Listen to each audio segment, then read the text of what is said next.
going. We want to close things out here. Dustin, a person that we know follows, in the gaming space, in the gaming law space, very much so. Mark Edelman put out the Pepsi challenge, essentially, to one of the things that you are very passionate about here. Just kind of run people through what's going on. Yeah, there's been a lot of chatter about, daily fantasy sports, which you can call it whatever you want. 2.0 fantasy versus the house. Again, the market that is Prize Picks, Underdog, Better, and many others. They put out a quote unquote white paper saying how super legal they are everywhere. Sure, I like their legal arguments are fine. They're pretty good. But yeah, Mark, who's been in this space since I've been in it, talking about the legality of it. I mean, well before I am, in terms of like looking at it as an academic and as a from a legal standpoint, like it said, okay, I want to see your unreacted legal opinion. I'd love to see that too, because that's more than a white paper that kind of that shows us from the exact those white paper talking about came from Underdog Fantasy as their rationale for being in all of the states that they are in, which some are states with DFS laws, some are states that only have game of skill laws. And I don't know, we've been three of us I know have been talking about this privately too. Like, I don't know, the part that it's hard to have a serious conversation about this, because just like the first version of DFS, we can't have a serious conversation about whether this is gambling. It either has to be black or white. There's this line between DFS and sports betting. Over here is sports betting, over here is DFS. That is not how it works. These things are, the Venn diagram of gambling and DFS, it's both. It's fine. It's also fine that, yes, maybe you're super legal or very legal in a lot of places. Other places, there's some gray area about, or way more than a gray area, well, whether you're gambling or not. But we can't even have the conversation, because as soon as you have the conversation about, oh yes, we're actually gambling, but we're using DFS laws as our legal basis, then the house of cards fall apart. So we can't have an honest discussion about whether this is gambling or not. That's the problem. Like, I can buy that it's legal in a lot of places based on the laws that are written. What I don't buy is that it's not sports betting also, that you're not gambling, because again, pick'em contests versus the house are the same exact mechanic as parlays. There's no difference other than the legal basis you are using to run them. And again, where the whole argument falls down, let's say DraftKings, FanDuel, BetMGM, and Caesars all put out a press release tomorrow saying, you know what, we're going to run pick'em fantasy contests all across the country and all these states that these companies do. That's a great way to get it all shut down. Actually, they should do that because there's no way people are going to say, yep, cool, DraftKings and FanDuel, you're just going to have parlay bets on players everywhere in California and Florida and Texas and all these other states. Cool. Regulators aren't going to say that's cool. There would be a vicious reaction to that if that happened. That's where all this analysis falls flat for me, is that DraftKings and FanDuel and everybody else can't do this. Like, again, we think in the bubble, Prize Picks, Underdog, these are big companies to us. They have not really, gotten through in the consciousness of the larger world. Regulators are still wrapping their heads around what this is. Although there was apparently a Prize Picks commercial on an NFL broadcast this week. I did not see it, but I've been told by one Matt Brown that there was. So anyway, I just want to have an honest conversation with people about it, that whether this is gambling or not, because not the legal basis, because I barely even care about the legal basis, because we're just throwing it over on the side saying, you know what, it's legal. Who cares whether it's gambling or not? It's just legal. Yeah, it is. It's super interesting, Adam, whenever we want to have kind of discussion about all of this. I mean, there's a lot of kind of mental gymnastics that go on with everything to kind of get to why this would be legal. And as Dustin stated, I mean, letter of the law, all the different stuff like that, whatever. But now we're getting one response to the deal of like the analogy of pop a shot at Dave and Buster's, and there's all the like stuff that's going on. Like, it's like the mental gymnastics it takes to get to the place where you're like trying to explain why this is all on the up and up and makes total sense. It's like, it's kind of like we're all sitting back here going, I mean, do you really even believe that? I get it. You have to say the certain thing, whatever. Like, do you really even believe that? I'm more like in Dustin's camp now at this point, where I'm not even like, hey, look, if it's legal by the letter of the law, then so be it, and do what you got to do. And, if DraftKings and FanDuel and all them want to like lose their minds and try to get this shut down, then it is what it is. But like trying to do this whole word manipulation and all this Jedi mind trick stuff about why it is, legal and stuff. It's just like, I'd rather you just tell me, hey, look, we're doing it. It's legal by the law. shut us down if it's not legal.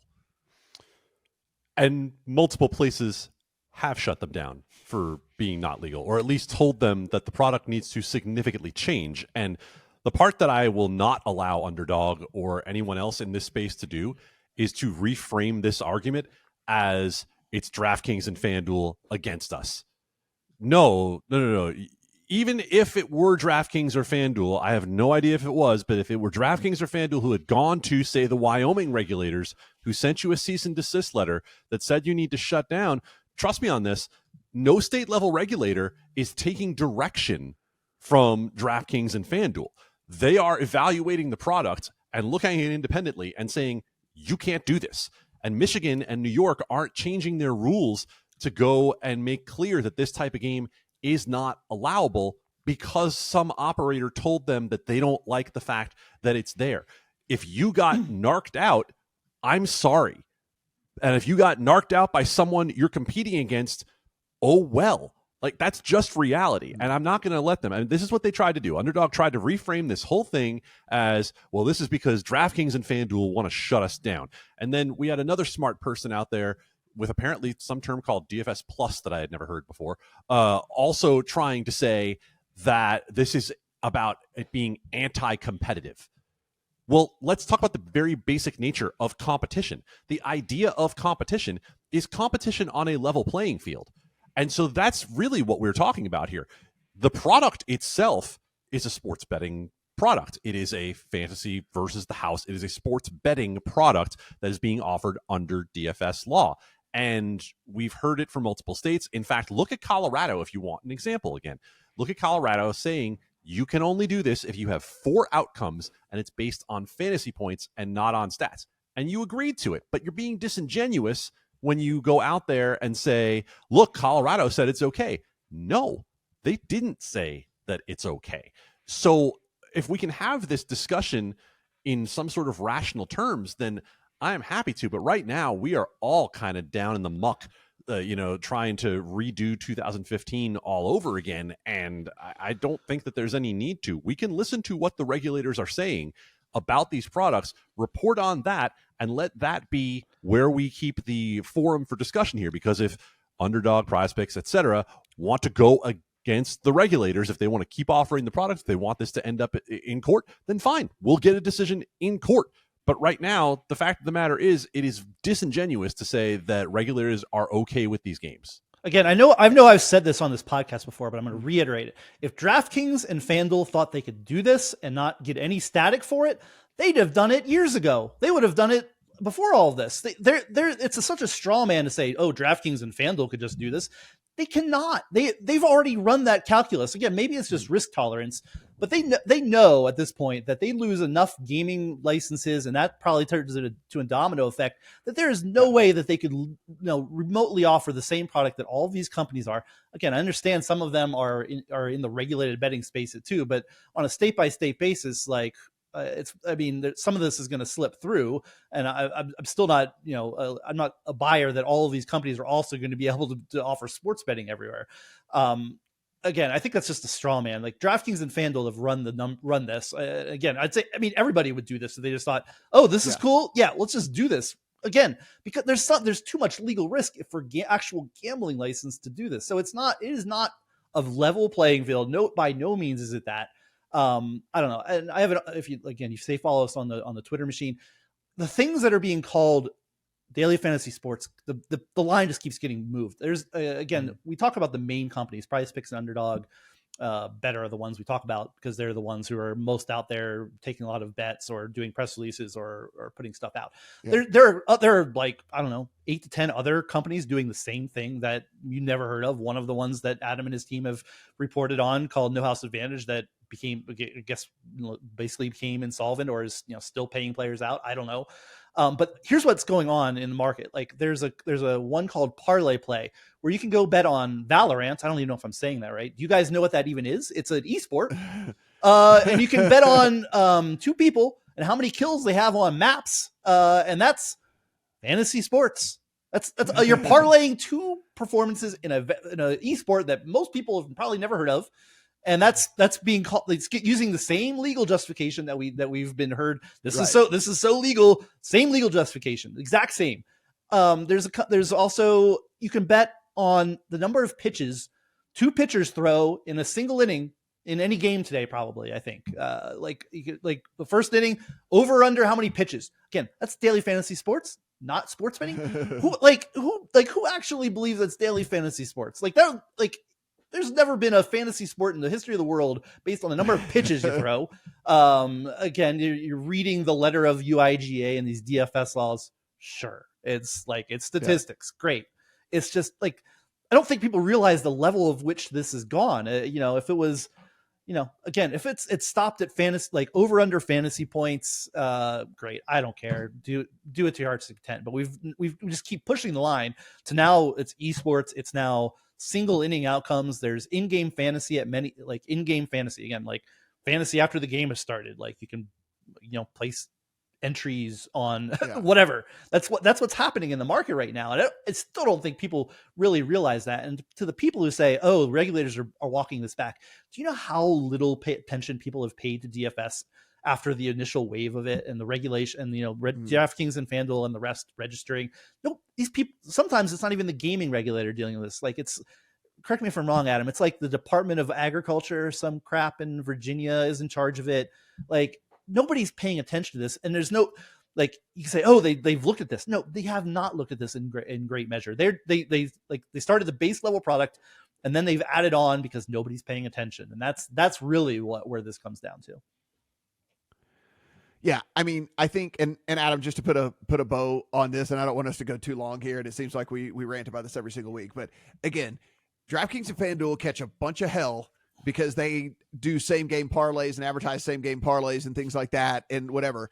But you can bet just straight up bets there. You can whatever. Like there is no option with this. Like if parlays are so horrible and they're predatory towards bettors and it's responsible gaming and all the different things that we preach and everything on here, like that's the only way you can play this stuff. The only way it works is that you have to have multi-leg and you have to do parlays, you have to whatever. So there's a whole even aspect that we don't really hit on from that too, where their product just in general is like negative EV. It's like a thing that like you are entering into in which you are automatically behind the eight ball, but it's not peer to peer.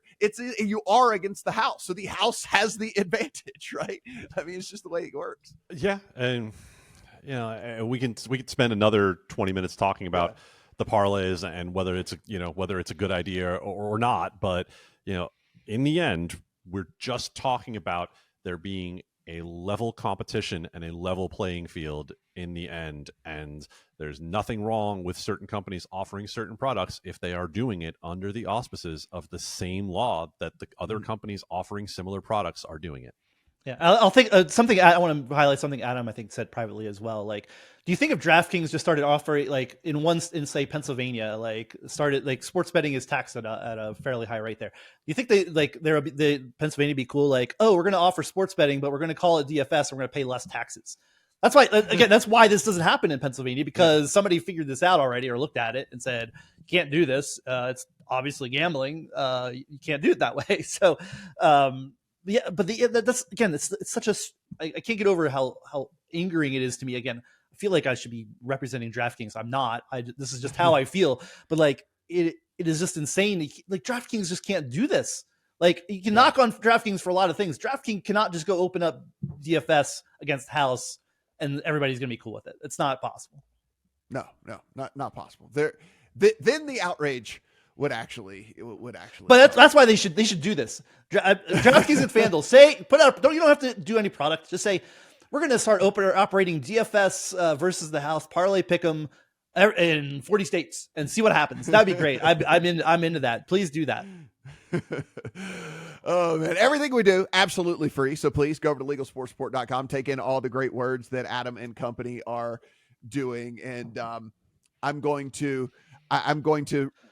re-listen to this podcast as well. I think we said some great stuff on this. So this we got all fiery about these things. We ranted for a little bit longer than maybe we should have. At Adam Candy, 2 E's, no Y. At Dustin Gowker over there on the Twitter machine as well. For Adam, for Dustin, I'm Matt. Talk to you guys next week.